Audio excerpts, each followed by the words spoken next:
Hello and welcome to Unit 4 of our Academic Writing module. My name is Mark Holloway and I'm from the Centre for Academic English. The focus of this session, this video, is on tackling assignments. It's the first of three sessions on tackling assignments. The aim of this is to understand the requirements of assignments. This is not a recording of the live session. I figured that people who can't attend the live session probably want something that doesn't take a whole hour to watch. So what I'll do, I'll try to go through everything quickly, and you can pause and rewind and watch again if I do go too quickly, and you've got room to ask questions as well. There are tasks that you can complete in this in this session, and what I suggest you do is you pause the video, do the task. The more that you interact, the more meaningful it will be for you. So, understanding assignment requirements. Well, we start off by thinking about what we already know about academic writing. And this is the point where you can pause and do some thinking for yourself. So here are 10 statements from a book called Writing for University by Jean Godfrey. And yeah, 10 statements about writing at university. They are presented as a table. This is called this is a Likert scale. You see this a lot in some forms of research and certainly in attempts to collect feedback. We give you a statement and we ask you to either agree, disagree, strongly disagree, or neither agree nor disagree.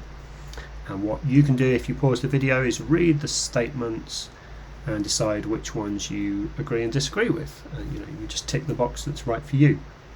And if you've got someone near you and you're watching this with someone else, brilliant. You can talk about it together, and you can see what you have in common or don't. And then when you're ready, you unpause, and I will continue. And yeah. Usually when I show these statements to students, there are several statements that some students agree with, some that they disagree with, but the point that I want to make, and the point that Jean Godfrey makes, is that they are all myths. None of them are completely true. Some people think, what about number 10? You have to think, write and check your work before you hand it in.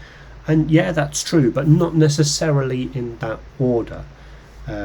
Writing is much more circular than that. We read, we think, we write, we think, we go and read again, we do some checking, we do some more writing, we do some more thinking. We keep going backwards and forwards, and that's perfectly normal. It's not just simple separate stages. It's much more fun than that. That's what I want you to think. Yeah. So yeah, none of these kind of statements or rules that you might have seen before really are true. And if you want to talk to me about any of them, then please get in touch. The rules that, or the guidance that I think is always true, is that academic writing just needs to be precise, concise, and respectful. Even though we do many different types of writing at university, and there's not one type across all subjects. In one degree program you might be asked to do lots of different types of writing, but it always needs to be precise, concise, and to some extent respectful of what the lecturer is asking you to do in that assignment. Why? Well, I've said this before multiple times, I will say it again multiple times. Academic writing is always a response to what other people have written. It's typically a response to a question that we've been asked, and it's a combination of our thinking about our reading expressed in our writing. And I think Graf and Birkenstein are really helpful in the way they talk about this in the book They Say, I Say. Why do we have to write assignments? Well, this links to things that I've said in previous workshops. Well, we are part of an academic community. Academic communities are all about knowledge, understanding, research, analysis, complexity, and respect. And so university assignments are an invitation for us to kind of show that we are all about those things too. University assignments allow you to show your knowledge, understanding, and your ability to analyse. I mean, we could say university assignments are a way of checking that you've understood, checking that you've done the work, checking that you've met the learning outcomes of a particular module. But yeah, let's try and be positive about this. Let's think about assignments as an opportunity, something to feel positive about.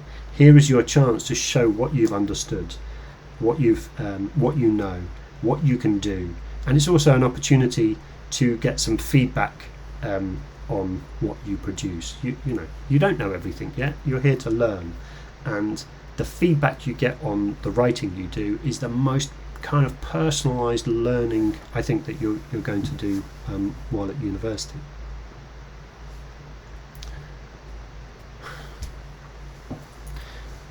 We move now to the idea of good and bad assignments.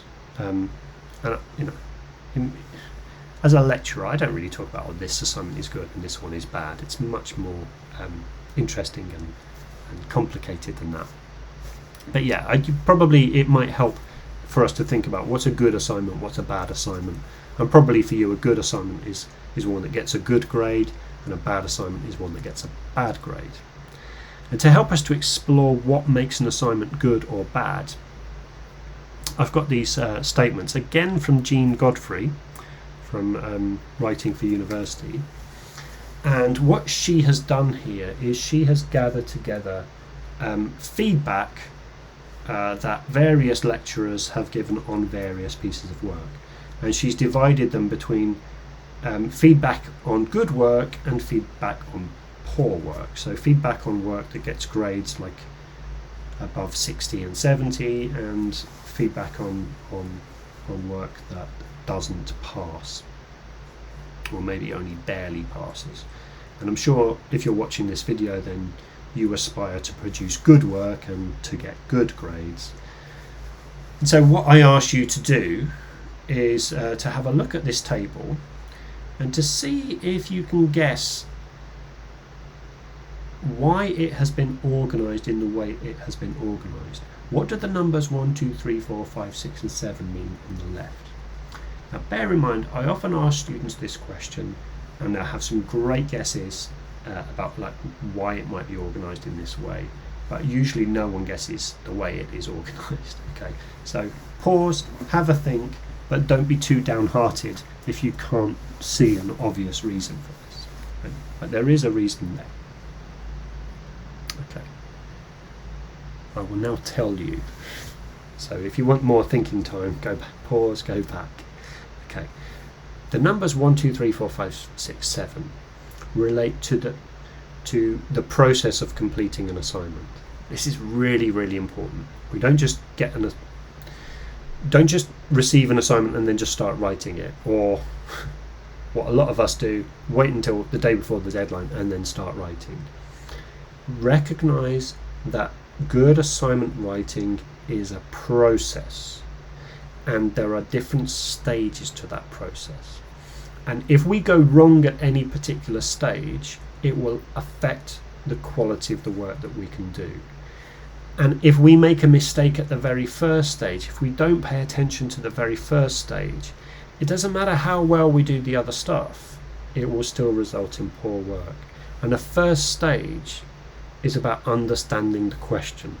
So the first thing we do here is, if you've interpreted the question fully and accurately, you're taking your first step towards producing good work. Whereas if you don't understand the assignment, if you don't really understand what they're asking you to do, if you don't break down the question and think about what it means and what it's asking of you, then it doesn't matter what else you do. It doesn't matter how good your writing is. You are limiting the quality of the work that you do. And what this chart tells us is that, often feedback doesn't tell us it will tell us what the problem with our work is, but it won't tell us when the mistake happened. It won't tell us where we went wrong. We have to understand that ourselves. We have to think about that. But we don't need to go through the process of receiving feedback on bad work. We just need to make sure that we produce good work. And the way we do that is we follow these stages. We start by interpreting the question fully. Then we select appropriate text to read from so that we can show that we have a detailed and broad knowledge of the subject. We need to use those sources accurately and concisely, but leaving space for our own voice. So we read, we think critically, we make comparisons between what we've read, we understand that there are different perspectives on subjects, we understand that there are different interpretations of data, and we get to a point where our own thinking on the subject and the answer to this question is very clear, so that then when we write, we're bringing everything together in an effective way and writing well. And notice that I'm not saying much about like the actual kind of act of writing and whether our sentences are grammatically formed or not. We need to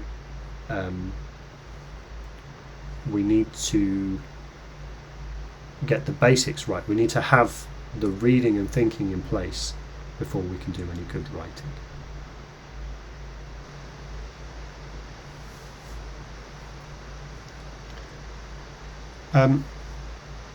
You might like this. So Jean Godfrey also, this is something else that Jean Godfrey includes in her book on writing at university. And it's just a way of conceptualizing writing an assignment. And you'll notice, we're not suggesting this like straight line, but a relationship between different aspects of our work, that at the heart have your understanding, which leads to your position. And in the next video that I make, so in the next workshop, we'll be looking at finding your position and expressing your position in a piece of writing, and all of the other things, that your voice, use of sources, critical thinking, critical writing. If you followed the first three introductory stages of this module, hopefully you see how that all starts to come together as we focus on the more practical task of putting together our assignments. Okay. It's a really good, it's really important and really good idea to look at the marking criteria that is going to be used by lecturers when they mark your work. At the University of Hertfordshire, you should find that on any assignment you're given, you are also given information about how you are going to be assessed. And when you look at marking criteria, it might not make a lot of sense at first, but try to have a look, see what you make of it. If you've got any questions about what any of these things mean, you can ask them. You can ask me. You can ask your lecturers. I think people want to be asked these questions. But yeah, you might find your marking criteria looks something like this.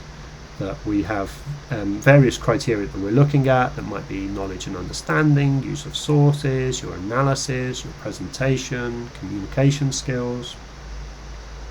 And typically we'll have different descriptions of what the different band grades refer to. And you'll notice that if you want to score above 70 in an assignment, you'll typically see words like critical understanding, critical evaluation, critical analysis. Okay, so that's probably what many of you are aiming for, at least in the long run. Okay, so the table from Jean Godfrey, kind of point number one on that was, do we understand our assignment? Do we understand it fully? So we're just going to take a few moments now to consider assignment questions and how we understand them. And I want to introduce you to three words, which I'll try to explain with an example. The words are content, function, and scope. Content is what is the assignment about, what kind of knowledge is it testing, and this will be something specific to your subject. Second is what is the function of the assignment, what is the question asking you to do, And thirdly, what is the scope of the assignment? Like, what are the limits to it? There'll be a word limit, for example, but there will usually be other parts of the instruction that limit you. And I mean limit in a good way. One of the sentences we saw earlier was about one of the myths about writing was that you need to put everything you know about a topic into your assignment, but that's not helpful, that's not realistic. No one is asking you to do that. What we always ask you to do in assignment is to apply your knowledge and your understanding and your skills to a specific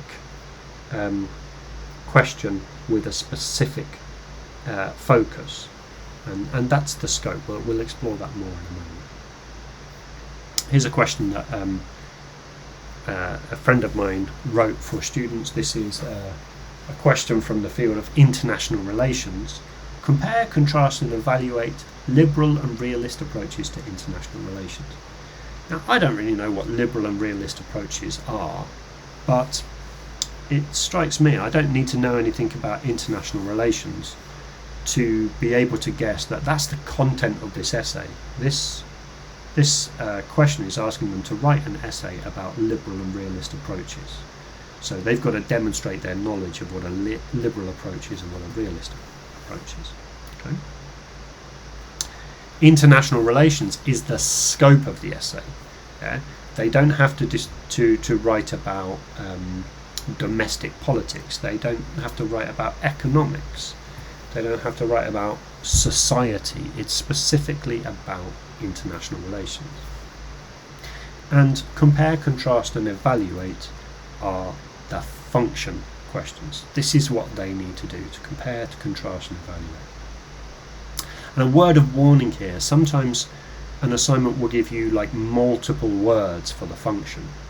Now, compare and contrast are very similar, but I think evaluate is a really important word here, because when we looked at the marking criteria earlier, and when you look at your marking criteria, you'll see that a word like evaluate typically appear in the descriptors above a grade like of 70. If you want a high grade, you have to show that you can evaluate. Evaluating is more difficult than comparing and contrasting.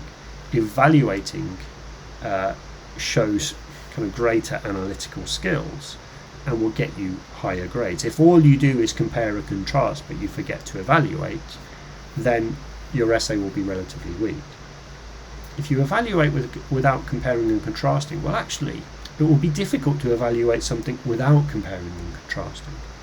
So when you've got multiple function words like this, it's worth thinking like, what is the most difficult of these three things? What is the relationship between them?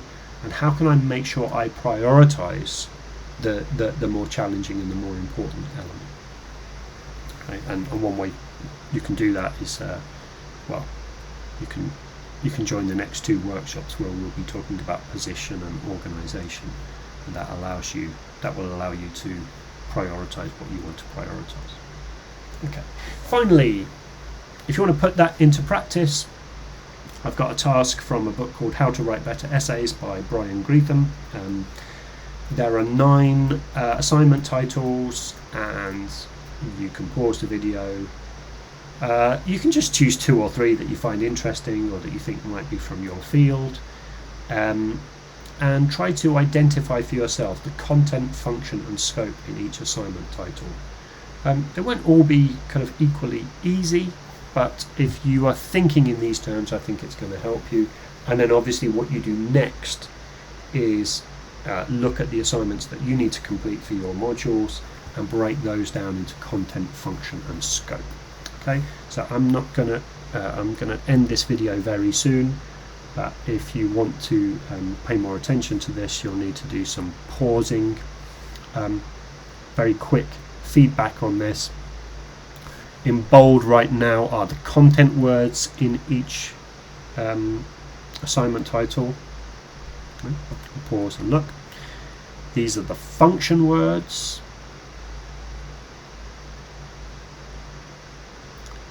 And these are the scope words.